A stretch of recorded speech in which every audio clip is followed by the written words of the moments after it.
Well, if at first you don't succeed, you try again.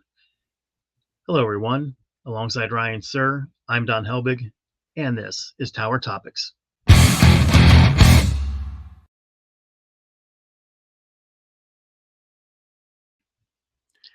Tower Topics is a podcast by Kings Island fans for Kings Island fans, because that's who we are, and that's who we care about. Don, if at first you don't succeed, you try again. You do. And back in 1981, Kings Island opened a prototype ride called the Bat. It's Hmm. problem plagued, operated for just parts of 3 seasons, and then in 1993 opened another suspended coaster, same manufacturer, Aerodynamics, and this time they called it Top Gun. Yeah, so interesting fact about Top Gun, and this is makes the circles in the rumor departments and stuff, but not the original name, right? It was not going to be Top Gun. There was a lot of different names that were discussed, but the final three that they were looking at, and at this time it wasn't owned by Paramount yet, but Right. Swoop. Hmm. Yeah, so Swoop was one of the names that they were talking about. Um, Thunder Run, Thunder Road, were the other two names. So they hadn't really settled on one of those three, but that was the direction that they were heading. And then Paramount purchased the park, and the name was changed to Top Gun to give it some Paramount theming with the movie, and that's how it debuted in 1993. Yeah, now I couldn't find any good photos or video of this, so if anyone does, please link it in the description. But under the station when it was Top Gun, there used to be some really cool theming. It looked like an aircraft carrier, and you probably remember this better than me because I was so young. But didn't like this missile come up with a bunch of fog and stuff, like it was going to launch some sort of like surface to air missile or something like that? Do you remember anything about that? There was a lot of fog and like different like effects on that as you were coming through the queue to get into the station. Uh, very well done. You had the music playing, from the music from the movie Top Gun as you were coming through Mhm. the queue to get into the station. So, that was really their first, themed ride that the Paramount era did. And I thought they did it well. As far as the coaster goes, there were a lot of questions when they announced the ride because the bat had failed. The Mhm. media is asking, why would you try this again? And by that time, though, this was kind of like third generation. So there had been a track record of success at other parks. You had Iron Dragon, at Cedar Point, for example, was one. Big Bad Wolf, Busch Gardens Mhm. William was another one. So there was a track record of success by the time Top Gun debuted. Yeah, but it debuted. There were modifications to it. I mean, some of we went over this with the original bat, but some of the issues that it had were that the brake fins were on the bottom of the trains as opposed to the top, That and so made a that big was difference. Yeah, pulling even weight pulling it wise, it back. made a difference, right? And the banking was, uh, enhanced and improved. When the Right. original bat opened, there wasn't that banking, and the trains were just putting too much stress on the track. So this one was a little not. It was not as good as the original bat in terms of the ride experience. I don't think. I always thought the original bat was the best of all the suspended coasters that I had ridden, but it was still, a really good ride, and still is to this day. I love the ride, and it's got the reputation of being short, as many rides do, but it's it's relentless. That's what I like about it. But it crests the lift hill, and the lift hill by far is the longest part of the ride, and then it just does not let up. You know, Yeah, it you seems get like that lift hill takes forever, and it's not that high, but it does seem like it takes forever to go up. I think one of the problems with this ride, not as part of the ride itself, but just its location. hmm It's kind of off the beaten path a little bit. You kind of have to know where it is, where the the entrance that is right. to find it. You don't see it like other rides in the park that what it is, or here's the entrance. It's right there in front of you. So this was always kind of hidden, so I Yeah. think that's been a little bit of a problem where, especially, like in the early part of the day, no one's finding it. So if you want to ride the bat now, it's the time to do it in the morning. Go there right away. You can, get 5 to 10 rides on it, really quick before Mm. it is discovered, and the guests start making their way over that way. Yeah, that's one of the nice things about it, and when it's not going to be true forever, but when the park is moderately crowded and below, it usually doesn't have that long of a line. That's kind of No, nice. But it's also an illusion. Somebody made this point on KI Central, and I think it's very valid and very true. But your time walking to the ride, you are in line, and the ride is like half mile from where you enter. So I think you're waiting longer than you think. Even if it's a walk on, you spent 5 minutes walking to the ride. yeah, it is kind of back there. So I wish it was a little, closer to the midways, but it is what it is. But it's a fantastic ride. It's very difficult if you're a photographer and you want to get photos of it. There's no real great place that you can go unless you get to do one of those behind the scene tours to get Mhm. some great photos of it. The Eiffel Tower is one of those few places you can try, you can get some aerial shots from up there and that of it. But there's some mystery to it because you can't see it. You don't know what you're going to experience until you ride it. That's yeah, that's really true. But so it wasn't always Top Gun and it wasn't always the bad, but in between it was Flight Deck. And I know that Flight Deck was one of the scramble names for a bunch of the rides when Cedar Fair did not have the Paramount Viacom licenses. But I always thought Flight Deck was the worst of all the new names. Now that you don't work there, how do you feel about the name Flight Deck? I thought I was like, Flight Deck. That's the best we got, Flight Deck. Um, yeah, I mean, there wasn't a lot of originality to it, but I mean, in some ways it made sense, the flight, the deck, that kind of thing for the Okay, type if of, the best description you have is the flight, the deck, it makes it. yeah. No, it doesn't, I mean, the make planes, any the deck. sense whatsoever. I mean, you know what I'm talking about. I can see why it came up, but I still don't know who would have sat in the room and said, I love it. Let's do it. I don't know. I mean, it was generic. I mean, Drop Tower, generic, but it fit. It worked. When they changed that name and a couple of the other rides that changed names, but um, not a great name, not a great logo. But the Uh, other ones I think were okay. Like Drop Zone becoming Drop Tower was a yeah, little bit of a pill to swallow, but now that it's been Drop Tower, I kind of like it. yeah. I You mean, it, know, it worked. Like I said, it fits. Drop Tower fits, and and then some of the other names Face that had to get changed. Yeah, yeah, Face Off Face Off to became in Vertigo. right, and then Vertigo was the model from Vekoma.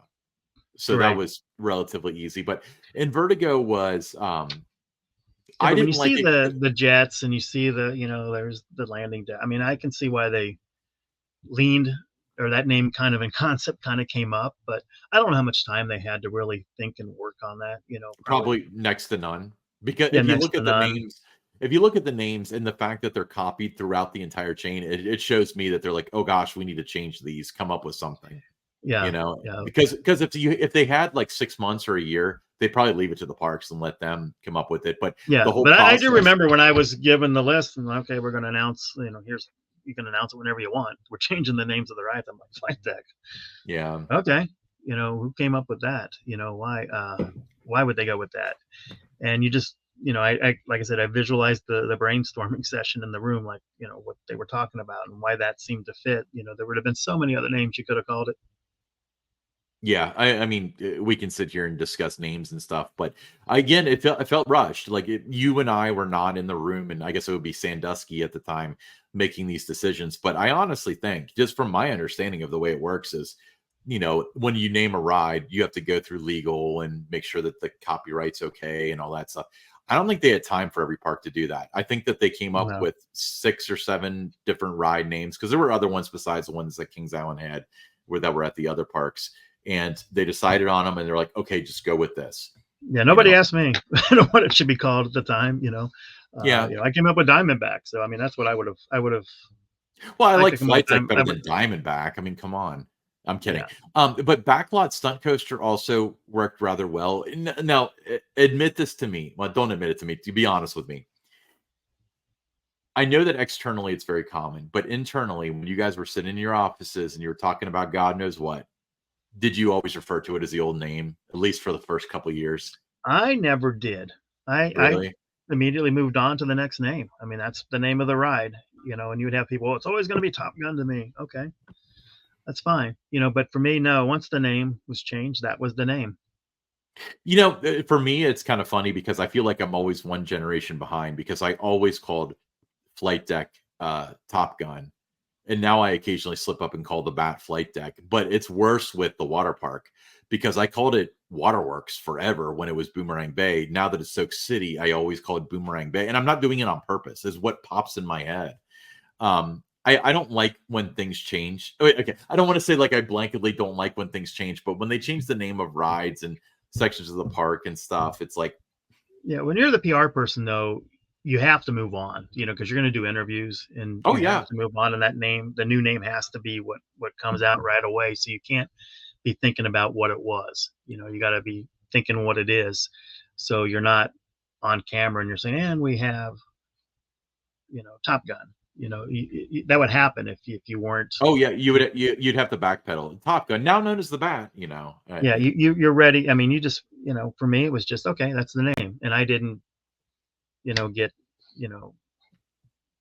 upset about it. I didn't, internally refer to it as Top Gun, any of those kind of things, everything that, the ride record book that I kept, right away, I just switched the name over to Flight Deck, and that was it. Yeah. So let's talk about the transition from Flight Deck to the Bat. So that started off in a very interesting kind of situation. Yes, it wasn't by design. Wasn't something we were talking about doing. Knowing that there were a lot of sleuths out there, and you being one of them, Ryan, at the time. Oh my gosh. Was going to be digging around, putting in all these different URLs and everything to see if they could come up with the site on the web page, if that would leak. Everyone's always trying to find the leak on the website. So knowing that was going to happen, and at that time the websites were kind of, there wasn't a way to do it and have a place where you could have it off to the side and then integrate it into the site live. Once you made the announcement, if it was on the site, it was on the site. Right. People were going to find it. So the marketing director and I just, what can we do? Because we know they're going to be digging. Yeah. So we thought, well, why don't we say we're going to call it the Bat, and it's going to be a wing coaster because Cedar Point had just announced Gatekeeper. So we thought that was kind of one of the rumors, was it was going to be a wing coaster. So we thought, okay, the Bat, and then came back in the next day and they had designed the logo. They were really good in Photoshop. So they came up with the logo and made the banner image and Fly the Bat, returns to Kings Island and everything, and created the URL knowing that people were going to find it. New for 2014, people digging around, putting every kind of combination there to find what they could. And it worked. Everybody was talking. I remember it was on KI Central, and everybody had the logo and, oh, there's a leak. The media, was talking about it, and it wasn't up there long because the announcement was just around the corner. So it wasn't like it was going to be out there forever. But after the announcement for Banshee, there was some disappointment. Not that it was a suspended coaster, nothing like that. Everyone's excited about that, but there were some that came up after the announcement, and the general manager, the marketing director, were, standing there by the podium, and people, love the name, love the ride and everything. Just kind of disappointed. I was kind of excited that the Bat was coming back. Yeah. Love the logo, love the colors, the black and orange. So a couple days later, the general manager was talking to the marketing director and I, and he said, I'm going to see if the corporate team would be okay if we change the name to the Bat. It kind of ties in with that area of the park and with Banshee and stuff, with the theming. It's kind of a good fit there. If we can rename it that. We kind of like the logo. So, they loved it. Rob Decker, planning a design team at Cedar Fair, he was like, yeah, you guys can do what you want with. That's great. So they just kind of modified the logo a little bit, so not too much different than what was on the website. And we announced it the same day that the Bat, the original Bat, was introduced in 1980, that it was coming. So it was in October that it was coming. So we waited to that same exact day, the anniversary of that. It was 33 years to the day that we announced that, hey, that we're changing the name to the Bat. And, guests were excited about that. I don't know if in part because they didn't like Flight Deck, but the fact that they liked what we were doing with the teaser and they had uncovered that, they were excited that the ride was going to be named the Bat. And I think it's a good fit for it. I'd love to see the trains, to have like the lead car have the bat head on it, like the original bat head. I think that would make a big difference. But it looks good. I mean, the colors of it now, with the orange and the black and the silver, I think it looks good. So, but that's how the ride was renamed the Bat. Yeah, I mean, I think the Bat that's my favorite name of it now. And it's not. I have no nostalgia for the original Bat. That was before my time. But it's just so appropriate. I mean, Top Gun was pretty appropriate too, but this one I really do like. I really do enjoy. And what about the three original names that they were banting about? Swoop, which would have been like a bird, a raven, kind of a thing. Thunder Run, Thunder Road. Which of those three would you have liked? So Swoop, Thunder Run, or Thunder Road? Yeah, Swoop. Thunder Run and Thunder Road, I feel like have been done. Swoop is original. No, it's still to this day, to my knowledge, there's no coaster named Swoop. I'm sure there's not. And I think the logo would have looked fantastic with that. That's what I'm thinking. I don't like the word swoop. Like the Bat is like, it's a robust word because it's got those consonants in it. You'd have to see the logo to know what the name meant. But remember, that was part of like Wild Animal Habitat or Lion Country Safari or whatever. So they would play into the predator bird stuff, and I think they would have done a great job with that. Yeah. So yeah. All right, let's move on to the listener questions. Let's start. First one's from Diamondback Dave. Is that your legal name, Diamondback? Will you be having people from the park on the show to talk about what's new this year? I would love to hear what's new in the kitchen for a new line of merchandise.